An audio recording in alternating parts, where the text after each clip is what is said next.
Quand vous voulez faire une blague sur un super-héros, vous en choisissez souvent un qui a un costume de merde, un pouvoir de merde et que personne n'aime.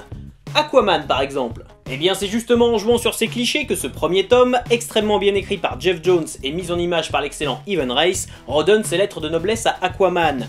Le résultat est un comic book d'action et d'aventure, prenant, sans temps mort, et dans lequel notre héros va devoir affronter de mystérieuses créatures mangeuses d'hommes venues des profondeurs. Aquaman est pour moi l'une des meilleures séries New 52 de chez DC Comics, et la lire vous fera obligatoirement changer d'avis sur ce personnage injustement méprisé.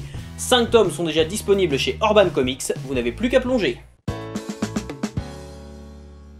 Thousand Bastards tome 1, ici repose un homme, édité par Urban Comics dans la collection Urban Indies, rassemble dans ses 128 pages les 4 premiers numéros de la série de 2 Jason, Aaron pour le scénario et Latour pour le dessin.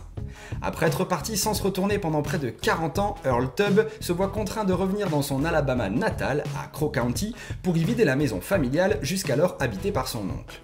Mais les vieux démons du passé ne vont pas tarder à ressurgir et ce qui ne devait être au départ qu'une simple corvée vite expédiée va se transformer en toute autre chose. Avec des thèmes efficaces comme la complexité des relations parents-enfants, les origines et la vengeance, Jason Aaron nous plonge dans une histoire violente, crue, mais dont il est très difficile de se détacher avant d'être arrivé à la fin. L'ambiance typique d'un patelin paumé du sud des États-Unis est brillamment retranscrite par le scénariste, bien aidé par la partie graphique de Jason Latour. Le trait sec, sans fioritures et les couleurs contrastées sont idéales pour la mise en image de cette croisade vengeresse. Et même si vous êtes passé à côté de l'offre de lancement à 10 €, pour moi, Thousand Bastards vaut largement l'investissement. Salut, je m'appelle Phil, aujourd'hui on va parler d'un comics. Ouais, français. Non, revenez. Ok, je suis sûr que quand vous avez vu Foxboy en librairie, parce que c'est édité par Delcourt donc c'est assez bien distribué, vous vous êtes dit, Laurent Lefebvre, les débuts d'un super-héros breton. Ouais ok, ça va être rigolo et mal dessiné. Eh ben vous avez tout faux avec vos clichés, parce que c'est bien. Très bien même. Les dessins c'est un mélange de Gene Colan et de Tota je trouve, donc nickel. Et scénaristiquement là aussi c'est du tout bon avec une histoire sérieuse, une pointe d'humour, Batman à la noix, et des références bien amenées aux comics.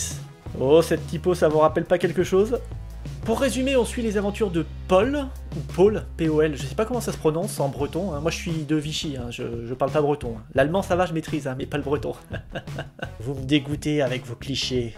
Paul donc qui se retrouve avec des pouvoirs grâce à un fakir rencontré dans une fête foraine. Dit comme ça donne pas envie, mais c'est vraiment bien foutu. Et puis, t'aurais préféré quoi? J'ai des pouvoirs parce que mon père était un renard. Ta mère a couché avec un renard? Non, c'est pas ce qu'il faut retenir, hein. Le plus important c'est que j'ai des pouvoirs. On voit donc ce lycéen lambda évoluer dans un monde très réaliste, avec les copains, les profs, et qui profite de ses pouvoirs pour se comporter de façon moins stupide et puérile qu'avant. Je vous en dis pas plus. Il y a même des pistes pour le second tome qui devrait sortir début 2016, hein, sauf erreur. Voilà, bonne lecture et à la prochaine.